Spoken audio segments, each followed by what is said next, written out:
ये ईरान है। जी हां, यही ईरान है। और इस ईरान को देख लीजिए, जब मुल्क पर खतरा आया, जब अमेरिका के सदर डोनाल्ड ट्रंप ने तहजीब को मिटाने की धमकी दी, तो ईरानी अवाम सड़कों पर निकल आए।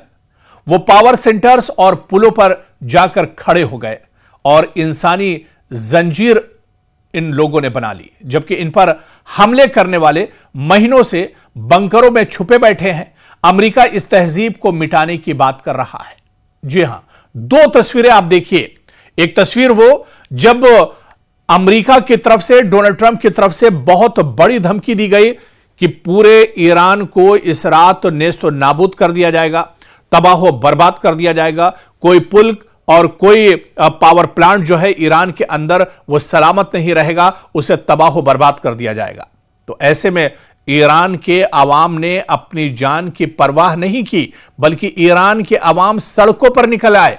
ईरान के अवाम जितने अहम बड़े पुल थे ईरान के अंदर, वहां पर इंसानी चेन बनाकर, इंसानी जंजीर बनाकर एक तरह से खड़े हो गए। जहां पर ईरान के सबसे बड़े पावर प्लांट्स हैं, जहां पर एनर्जी के प्लांट्स हैं, वहां पर ईरान के अवाम एक तरह से इकट्ठा हो गए और जमा हो गए। ईरान के अवाम को दरअसल जान से एक तरह से उन्हें डर नहीं था, बल्कि उन्हें पता था कि अगर इस जंग में मारे गए तो वो शहीद होंगे। लेकिन दूसरी तस्वीर आप डर की, खौफ की थोड़ा सा इजराइल के अंदर देखिए, अमेरिका के अंदर देखिए, मशरिक़ वस्ता के दूसरे ममालिक में देखिए, खासतौर से इजराइल में जब ईरान के ड्रोन और मिसाइल गिरते थे इजराइल के अंदर, तल अबीब और हैफा में, तो वहां पर अवाम चिल्लाते हुए, चीखते हुए, दौड़ते हुए, जेर जमीन जो टनल बनी हुई है, जो गुफाएं बनी हुई हैं, जो सेफ रूम बने हुए हैं, उसमें लोग जाकर छुप जाते थे, दुपक जाते थे। लेकिन लोगों की हिम्मत नहीं होती थी कि वो अपने घरों से बाहर निकले, वो इन टनल से बाहर निकले। तो दरअसल ये मजबूती थी ईरान की, जो ईरान को इस पूरी जंग में दरअसल एक तरह से जमा कर रखा।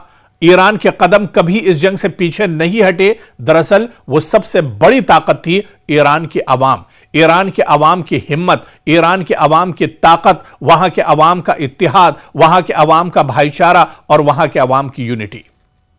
और यही वजह थी जो दुनिया ये कह रही है कि आखिर ईरान के पास ताकत क्या है। दरअसल यही ताकत है ईरान के पास, जहां पर ईरान पर पिछले 30-35 साल से लगातार एक तरह से पाबंदियां रही, लेकिन फिर भी ईरान कहीं ना कहीं अमेरिका और इजराइल जैसी जो सुपर पावर ताकतें हैं उनके सामने डटा रहा। दरअसल यही ताकत है जो अवाम की ताकत है, जो वहां की लीडरशिप की ताकत है, जो वहां पर पासदाराने इनकलाब की ताकत है।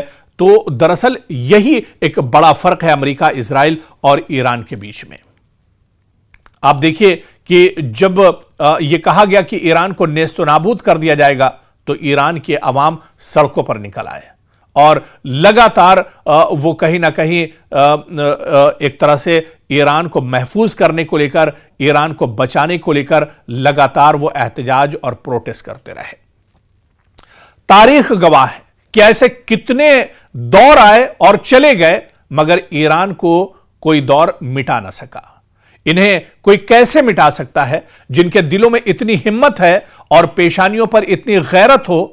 ये वो लोग हैं जिन्हें जंग में सायरन बजाकर छुपने की तरबियत दी जाए। ये लड़ते हैं और लड़ते हुए शहादत अख्तियार करने में एक लम्हा भी नहीं हिचकिचाते। जिनका सुप्रीम लीडर शहीद हो गया, ईरान में फिर भी अवाम डटे रहे, एक बड़ी लीडरशिप को शहीद कर दिया गया, फिर भी ईरान डटा रहा। दुनिया को ईरान के अवाम से सीखना चाहिए। ये इंसानी जंजीर अपने पावर मंसूबों को बचाने के लिए बनाई गई है। वो लोग यहां निजाम बदलने यानी रिजीम चेंज करने की धमकी देकर आए थे, मगर यहां अवाम सीना तान कर खड़ी है ताकि आओ हम देखते हैं क्या, और देखो कि आखिर ईरान कैसा है या ईरान के अंदर अवाम दरअसल कैसी है। दरअसल ईरान ये जंग पहले ही जीत चुका है। अमेरिका और इजराइल का चेहरा दुनिया के सामने बेनकाब हो चुका है। अब कुछ भी छुपा नहीं रहा दुनिया से।